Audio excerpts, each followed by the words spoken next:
Hi Dailies, I'm Clyson from Newcastle to Australian Daily. Climate change protesters parked a truck on the Sydney Harbour Bridge and climbed on top of it on Wednesday morning, causing commuter chaos. NSW police attended the scene and have since managed to remove the protesters. The activists, who live-streamed the protest, parked the white truck on the left-hand southbound lane of the bridge that veers off to the city and eastern suburbs. In the live stream, two activists could be seen lighting a flare on top of the truck, while others said they had glued themselves to the road.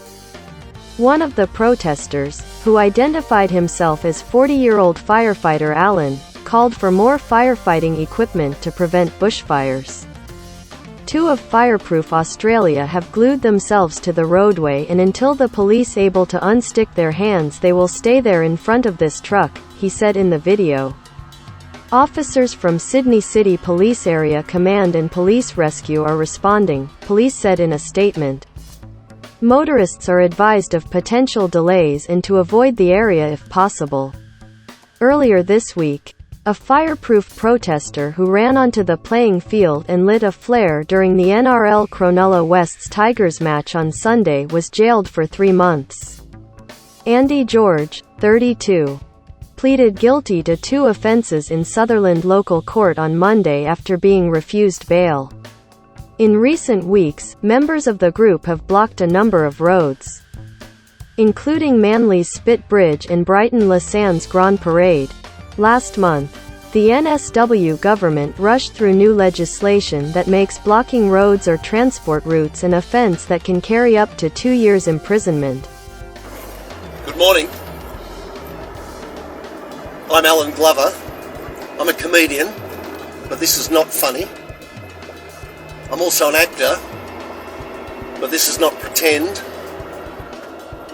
I'm here with Fireproof Australia, and we're undertaking some civil disobedience to bring attention to an emergency that is occurring as we speak. I should also say that I'm a firefighter, a volunteer firefighter of 42 years standing, and I'm responding to the climate emergency. What Fireproof Australia is here to talk about are 3 very simple things that can be done to deal with some basic elements of the climate emergency that are affecting all of us. That is fires and floods. Now, the first thing we require is the government to purchase a sovereign aerial firefighting fleet. That is, large aerial tankers that can respond quickly to fires before they become huge. Having been a firefighter on the ground, I've seen how quickly a helicopter or an aircraft can extinguish a fire long before it becomes a huge problem. In the Black Summer fires of 2019-2020, we needed all the aircraft we could get, and we don't have them. Australia has 1 large aerial tanker. California, the size, 1/5 the size of Australia, has 18 of those. And we can't get them anymore because our fire seasons overlap. We need to get our own aircraft. We need to rehouse people who were burned out of their homes in 2019 and 2020, and the people who've been flooded out of their homes on the northern coast of Australia, northern New South Wales, southern Queensland. Floods that aren't supposed to occur every 100 years and have occurred twice in a month. We can rehome these people. It's outrageous that there are people who were burnt out 2 years ago who are still living in caravans and tents and sheds. And the other thing we need to do is to look after the most vulnerable people in our society, the children and the aged and the disabled. And we need to do that by making their homes smoke-proof. Now, 455 people died as a direct effect of bushfire smoke. That happened in 2019-20. We need to and can make their homes smoke-proof. Now that's a call on the New South Wales government. It's a call on the federal government for our aerial firefighting fleet. They currently give $11 billion to the fossil fuel industry in subsidies. It's just basically pouring petrol on the fire. And Fireproof Australia is here now, about to conduct this public action. And I can tell you, we don't want to do what we're having to do today. It's unpleasant, it's painful, but unfortunately it has to be done because we're not getting the action that's required. We need everyone who's watching this to start acting as well. We need you to get up, to get out, and to say, help, there is a climate emergency. Now we're about to get out and do this action.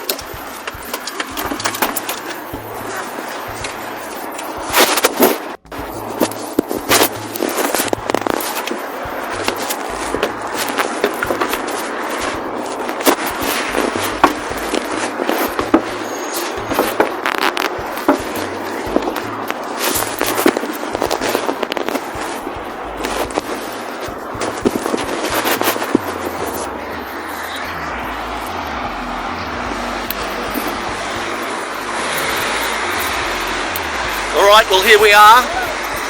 We're on the Harbour Bridge. We're blocking the traffic.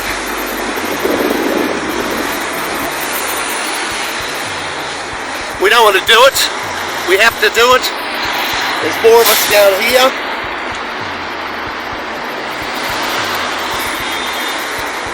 We're hoping that this sends a message, an urgent message to everybody to get up, do something. Our government can do things. They can get us the firefighting fleet that we need in the air for the emergency that's occurring and will continue to occur. We're not dealing with climate change. We've known about it for decades. Why aren't we doing more? Why aren't we taking simple actions? Now you don't have to do this, but you certainly do have to speak up and say, please help us, come on. Why are there people unhomed when we've got the money in this rich, rich country? Why are there volunteer firefighters? And New South Wales has the largest volunteer firefighting force in the world, and it's still not big enough to deal with the mega fires that we're all experiencing. Nobody in living memory has seen the fires that we have in Australia, that we have in California, that we have in Greece.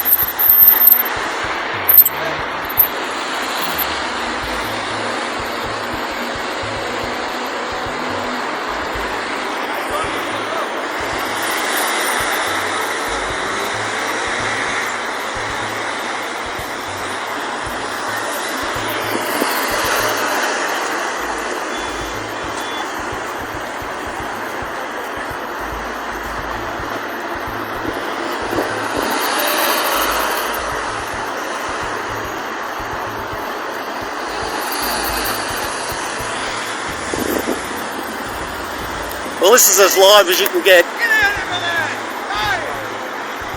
And there's people shouting at us, supporting what we're doing, because everybody knows that it needs to be done. Hi, I'm Violet. I'm here as a supporter of Fireproof Australia. Thank you so much, Alan. We've got two people down there calling to Floodproof Australia. They're glued onto the road, and they will be here to defend our beautiful country. We've got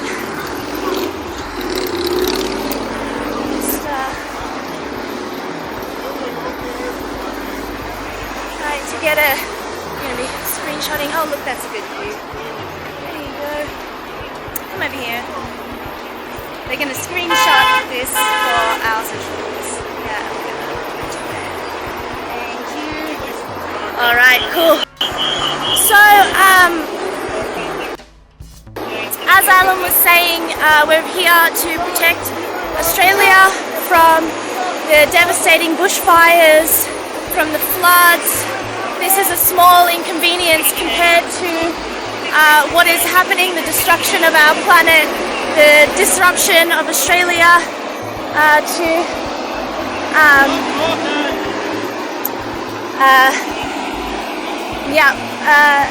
people cannot get to work when their houses are flooded. They cannot get to work when there's bushfires. They cannot get to work when there's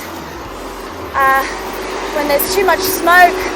And basically, you know, with the smoke, they ran a study in Victoria and both in New South Wales about putting smoke filters in schools. Victoria's going to do it, but New South Wales said they'll just send the kids home, which is obviously atrocious. Kids need to be in school, and so you know, they're not going to have their smoke filters in their home. So we really need to be protecting these vulnerable people and making sure that we have community places that are safe for us as the climate emergency worsens.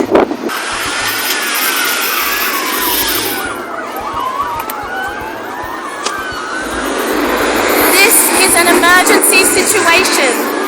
We are in an emergency and we have to act now. This is a firefighter of 40 years sacrificing their liberty to announce to you that we are in an emergency. On Wednesday last week, we had 1,200 scientists sitting on the road engaging in civil resistance, peaceful civil resistance, to draw attention to the fact that the window to our livable planet is rapidly closing, and we must act now. I am 31 years old, and to the camera, Alan, I'm 31 years old, and I was hoping to be able to be starting a family right now, but I'm too afraid. I'm too afraid to have kids and bring kids into this world unless this government act and start protecting the people that it's supposed to represent. And so we're here doing our best to protect our children, to protect our beautiful planet. And so I would really appreciate if everybody could turn up to that protest tomorrow, public protest tomorrow, to support what we're doing, to support Andy on his birthday, and to be disruptive. Greg Mullins, who was the New South Wales Chief of Fire and Rescue for 14 years and a firefighter for 40 years, says that we need to be noisy, naughty Australians because the government only listens to the squeaky wheel. And yeah, do you want to talk some more and go through it? Well, we're being told pretty heavily now to get off and stop doing what we're doing, but how can we do that? This isn't going away. This is a real emergency, and we need to be here. People need to be here. People need to be standing up and speaking up, because we can see what's happening with climate change now, and yet our governments do nothing. What is the matter with them? Why can't they wake up? This is an awful situation. None of us want to be here doing this, but there's no other way we can make the point. We're desperate to make the point. We really need to do something urgently. That's what we're doing, as I say. Not something we want to do, and I apologise on behalf of Fireproof Australia for the inconvenience we're causing to Sydney motorists at the moment here on the Harbour Bridge, but there's not much we can do. We've got to ask them to put up with this like they're putting up with the dramatic problems occurred by climate change.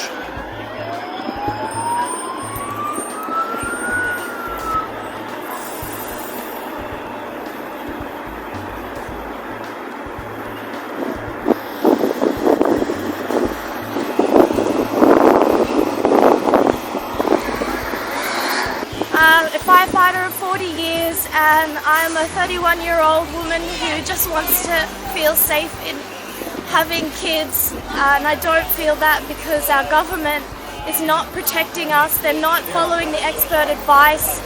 The Bushfire Royal Commission said that to keep Australians safe, we must have a large aerial tanker fleet, a sovereign aerial tanker fleet. We used to lease them and borrow them from all parts of the world, but we can no longer do that now because the fire seasons are extending and overlapping. And so we need to have a sovereign fleet. We need to order it now because it will take years for it to arrive. And by 2040, the Black Summer bushfires is due to be the average bushfire season. So we must have the tools we need so that people like Alan can keep us safe. They're out there protecting us, putting their lives at risk. And now Alan has to put his life at risk here on the Harbour Bridge, put his liberty and his freedom at risk for you again, so that he can have the tools that he needs to protect us from the bushfires. Absolutely outrageous what they're doing. $11 billion in fossil fuel subsidies in 1 year. $11 billion. This is just ridiculous. Why can't they spend that money on protecting us? Why don't they take that money away as a start to protecting us? Where is their duty of care? Ask your local member. Find out what's going on. There's an election coming up, as you know, on May 21st. Ask these questions and get them to commit, because it's outrageous that they just carry on as if nothing's going wrong. Everything is going wrong. We've got floods, unbelievable floods, never been seen before.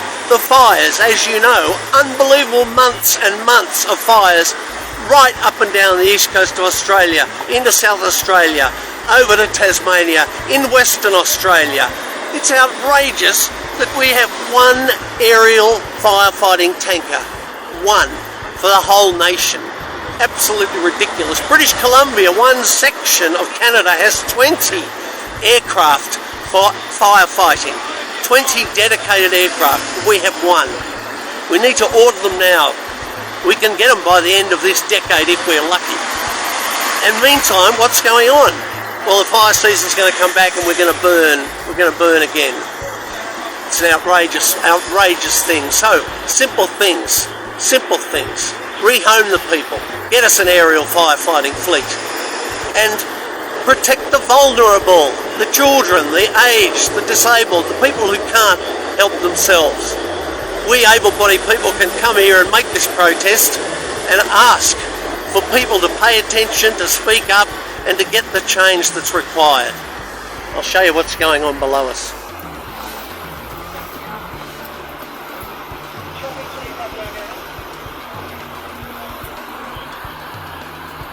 So,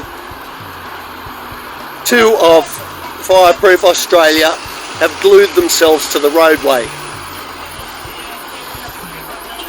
And until the police are able to unstick their hands, they will stay there in front of this truck while we stay on top. And it's a very dangerous thing that they're doing. And that's the commitment. That's the commitment we're making. That's the commitment they're making down there. We don't want to be doing this. Who wants to be doing this? But we have to. Somebody's got to do it. For Christ's sake, it's awful.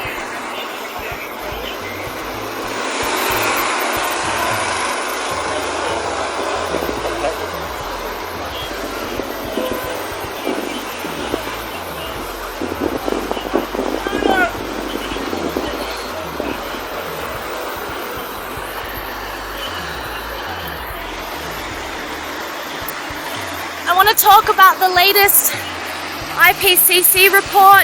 This is the best scientist. Do you want to just hold that up for the cars passing by? Just hold that up for all them. The latest IPCC report that came out early March that said that the window to our livable planet is rapidly closing. The window to our livable planet is rapidly closing. What does that mean? What is a livable planet worth to you? Is it worth a traffic jam? Is it worth your freedom? What would you do to protect your family? To keep our only home livable?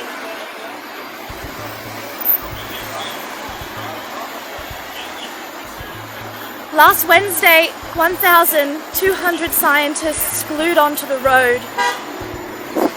And they did that to tell people that 1.5 degrees of warming is no longer possible. We are now headed for a warmer planet than 1.5 degrees. Now 1.5 degrees is a very difficult world to live in terms of the heating. But a 2-degree world is impossible. Sir David King, who was the chief scientist of the UK government, said that we have 3 to 4 years to rapidly change what we're doing, or we face the collapse of our habitable planet. He said that 2 years ago. We have 1 to 2 years to protect ourselves and reverse the serious damages of climate breakdown. We're not going to have a livable home. This means that we will have no food to eat, no clean air to breathe, no clean water to breathe. Hold on a second. Alan, can you take this? We've got a chopper. Do you want me to reverse the camera so you can see? Oops. Flip it around now and you can look.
Here they come.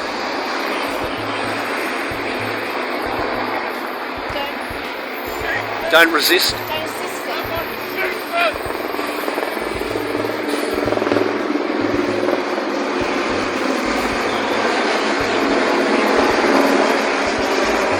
We are in a climate and ecological emergency. The habitability of our planet is at stake. We must act now. We have to take this into our own hands because our government has failed us. I don't want to be here. I don't want to be doing this. But we have to. So, I'm here. We've got to...